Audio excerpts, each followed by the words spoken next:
Hi guys, कैसे हैं आप सब। मैं ठीक हूँ, बेबी भी ठीक है। मैं उम्मीद करती हूँ कि आप सब भी ठीक होंगे। और यहाँ पे बेबी सो रहा था और अभी जाग चुका है। ये जागा है और आप देखिए इसके जागते ही इसका रिएक्शन, ये देखिए, ये जस्ट अभी जगा है और जगने के बाद मिस्टर का मूड कैसा है। हाय बोलो, hi, good morning, good morning, good morning, good morning cutie.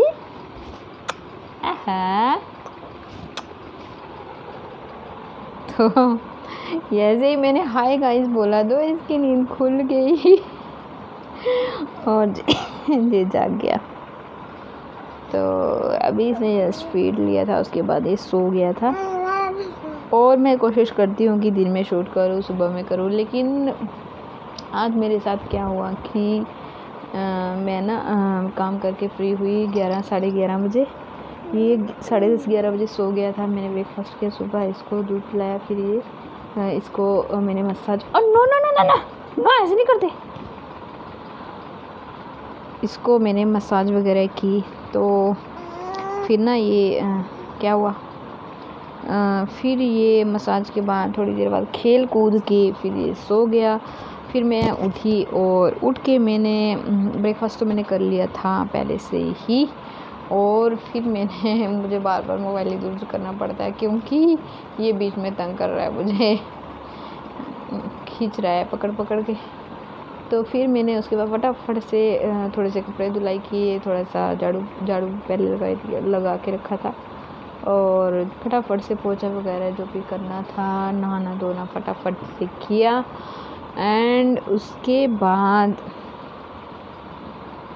उसके बाद मैं आके इसके पास जैसे थोड़ी देर बैठी लेटी और फ्री होके, तो मुझे भी नींद आ गई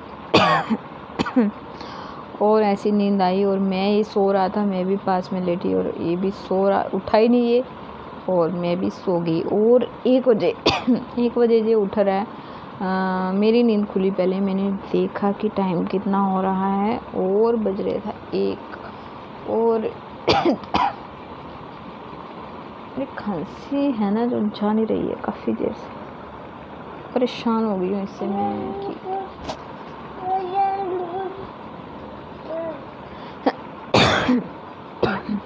जब मैं बोलती हूँ ना उसी दौरान ऐसा होता है, तो इतनी तो नहीं होती है, बोलने से होती है। तो बस इसी वजह से मैं दिन में कुछ भी शूट वगैरह नहीं कर पाई हूँ, ब्लॉग वगैरह नहीं बना पाई हूँ। अभी हो चुकी है शाम, मैंने सोचा कि चलो ये भी सो रहा है, चलो मैं चलती हूँ, आपसे कुछ बातचीत करती हूँ आज। तो थोड़ा सा चलो मस्ती करते हैं। तो इसी बीच तो मैंने सोचा कि क्यों ना मेरा जो प्रेगनेंसी का एक्सपीरियंस है वो मैं आप सबके साथ शेयर करूं, क्योंकि बहुत सारी न्यू मॉम्स होंगी, बहुत सारी मॉम टू बी होंगी, और जितने भी फैमिली प्लान कर रहे हैं, बेबी की प्लानिंग कर रहे हैं, कंसीव करने की प्लानिंग कर रहे हैं, तो उनके लिए भी थोड़ा हेल्पफुल रहेगा ये वीडियो। तो मैंने सोचा कि क्यों ना मैं अपना ये एक्सपीरियंस आप सबके साथ शेयर करूं। और हमारे साथ जो हुआ वो ये था कि पहला ये तो हमारी शादी को 10 साल हो चुके थे, हमारे पास बेबी नहीं था और कभी कंसीव हुआ भी नहीं, ना कभी कोई मिसकैरेज हुआ, ना कभी कंसीव तो हुआ ही नहीं, मिसकैरेज कहाँ से होगा। तो ये सब हुआ ही नहीं कभी। और मैं पहले घर में थी, 1-1.5 साल तक घर पे रही। तो उस टाइम हमने सोचा कि चलो अभी तो चलो चलने देते हैं 1-1.5 साल, अभी वैसे भी थोड़ा सा चलो एंजॉय करते हैं, न्यू मैरिड है, चलो थोड़ा एंजॉय कर लेते हैं, घूम फिर लेते हैं, उसके बाद सोचते हैं। वैसा ही किया हम लोगों ने भी। तो वैसे मैं बहुत डरती थी, मैं सच बताऊँ तो मुझे बहुत डर लगता था, डॉक्टर के पास जाने में मुझे बहुत सारा डर लगता था।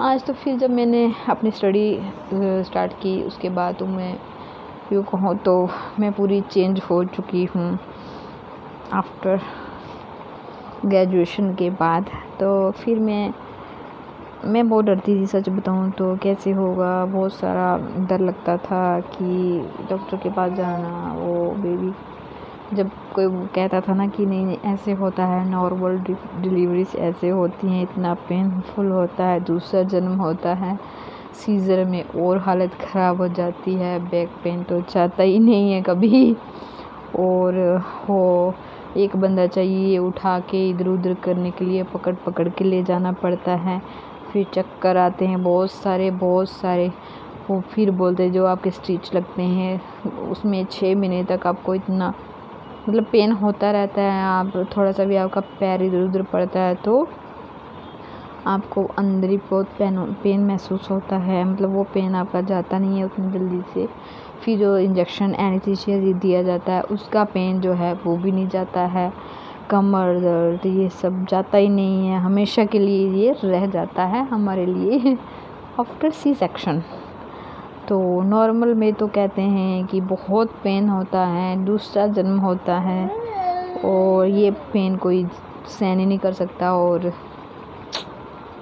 एक्सप्लेनेशन से बाहर है कहते हैं सब। मुझे तो ऐसे ही बताया गया था। मैंने सोचा कि पहले जब मुझे ऐसा कहते थे मैं तो इतना डरती थी, नहीं भगवान अभी मुझे नहीं देना, अभी मैं नहीं सहन कर पाऊँगी ये सब, तो मैंने ऐसे कभी कह देती थी। हुआ चलो मेरे साथ वही जो मैंने कहा था मेरे शब्दों। वैसे मैं कहती भी थी परमेश्वर अभी मैं नहीं कर पाऊँगी, क्योंकि मैं संभाल बच्चे को जब तक कहते हैं ना थोड़ी जानकारी ना हो तब तक मुश्किल होता है, अपने अंदर के मन का डर ख़त्म ना हो तब तक खुद के लिए मुश्किल होता है। ये जो टाइम होता है एंजॉय करने वाला टाइम होता है, अगर हम डर के करेंगे तो फिर तो क्या बचा, तो कुछ मैंने तो एंजॉय किया अभी। और आज जब मैंने ग्रेजुएशन मैंने बताया कि फिर मैंने उससे पहले मैंने जॉब स्टार्ट की, जॉब की मैंने 6 साल मैंने जॉब की, उसी बीच मैंने एजुकेशन की अपनी ग्रेजुएशन कंप्लीट की। बहुत सारे काम मैंने इस बीच में मैंने किए, छोटे मोटे बहुत सारे तो फिर कभी आपको बताऊंगी जो मैंने सीखने के मेरे मन में था कि मैं ये भी सीखूं, बहुत सारा मैंने सीखा। और जितने भी आपने कहते हैं ना शौक़ थे पूरे किए इसी बीच में। और जॉब भी की, जॉब करना चाहती थी, जॉब भी की। और इसके बाद अभी फिर मन में नहीं, फिर मैंने कहा नहीं, फिर अपने परमेश्वर से मैंने कहा भगवान से कि परमेश्वर ने अब तो होना चाहिए बेबी। बीच में हमने कोशिश की, ऐसा नहीं है शादी के 2-3 साल बाद फिर हमने एक बार ट्राई किया, लेकिन रिज़ल्ट नेगेटिव, कुछ नहीं। फिर मैंने सोचा कि अभी तो चलो छोड़ो, हो सकता है वैसे ना हुआ ऐसा भी कुछ हो सकता है। तो फिर भी मैंने इग्नोर किया चलो छोड़ो। फिर मैंने जॉब की तरफ और फिर मैंने स्टडी की तरफ ही ध्यान दिया, फिर मैंने ध्यान नहीं दिया सिर्फ। मैंने सोचा कि नहीं अभी पहले एजुकेशन, उसके बाद अगर बीच में मैं ये काम भी स्टार्ट कर लूँ फिर बीच में मेरी पढ़ाई भी रुक जाएगी, फिर कोई फ़ायदा नहीं, टोटली पैसा वेस्ट और टाइम वेस्ट का होगा, मतलब कोई नहीं होगा। तो फिर इस बीच में मैंने सोचा ही नहीं। फिर ग्रेजुएशन जब तक नहीं होती तब तक बिल्कुल बात ही नहीं करेंगे, ना सोचेंगे मन में। हाँ फिर भी मन में होता था कि नहीं क्यों नहीं, आखिर कब कहते हैं ना एक औरत जो होती है उसके मन में कहीं ना कहीं ख्याल आता ही है, कोने में थॉट्स आते ही है, क्यों नहीं हुआ, कुछ प्रॉब्लम तो नहीं है, कुछ प्रॉब्लम तो नहीं चल रही कहीं कुछ। तो बस ये थोड़ा सा होता रहता है। और घर से भी कोई थोड़ा बहुत बोलता है कि क्या हुआ, कुछ प्रॉब्लम है क्या, डॉक्टर को दिखाया, आजू बाजू वाले बोलते हैं यहाँ जाओ वहाँ जाओ, डॉक्टर को दिखाओ, यहाँ से एक मेडिसिन खाओ, ये वो बहुत सारी, ये डॉक्टर बहुत अच्छा है। तो उसमें ज़्यादा वो थोड़ा सा फिर ज़्यादा फील होने लगता है कि नहीं कहीं ना कहीं कुछ प्रॉब्लम बड़ी है। तो फिर हमारी शादी को 9 साल हो गए थे, तो फिर मैंने डॉक्टर्स को दिखाया यहाँ पे, और डॉक्टर ने भी कहा कि आपकी शादी को कितना टाइम हो गया है। वो भी हैरान रहेगी 9 साल आपने कभी कंसीव नहीं किया। नहीं, तो उन्होंने सोचा कि शायद कुछ प्रॉब्लम तो थी, ऐसी बात नहीं है। मुझे PCOD था और इसी के साथ मुझे थायराइड भी था, जो कि थायराइड मुझे पता नहीं था कि मुझे थायराइड है। PCOD का मुझे पता नहीं था PCOD है। जब मैंने दिखाया तो उन्होंने कहा कि आपको ये प्रॉब्लम्स हैं, इसमें कंसीव करना थोड़ा मुश्किल होता है। तो मैंने पूछा कि प्रॉब्लम क्या है, किस वजह से क्यों कंसीव नहीं हो पा रहा। तो उन्होंने बताया कि चीज़ें प्रॉब्लम्स हैं, मेन रीज़न आपकी यही है, इसमें थोड़ा कंसीव करना मुश्किल होता है। तो फिर मेरी डॉक्टर बहुत ही अच्छी है, जो फिर वहाँ से मैंने प्लीज़ इधर आ जा प्लीज़। फ़ेब महीने में, हाँ फ़ेब में कोविड के बाद मैं गई वहाँ पे। तो 2021, हाँ 2021 की बात है। तो मैं गई कि 22 की बात है, 2022 में मैं गई वहाँ पे फ़ेब में। और उन्होंने बोला कि ऐसे ऐसे जो पीरियड्स होंगे आपके, जिन दिन बाद आना। तो वैसे ही मैं चलती गई। और फिर आगे चल के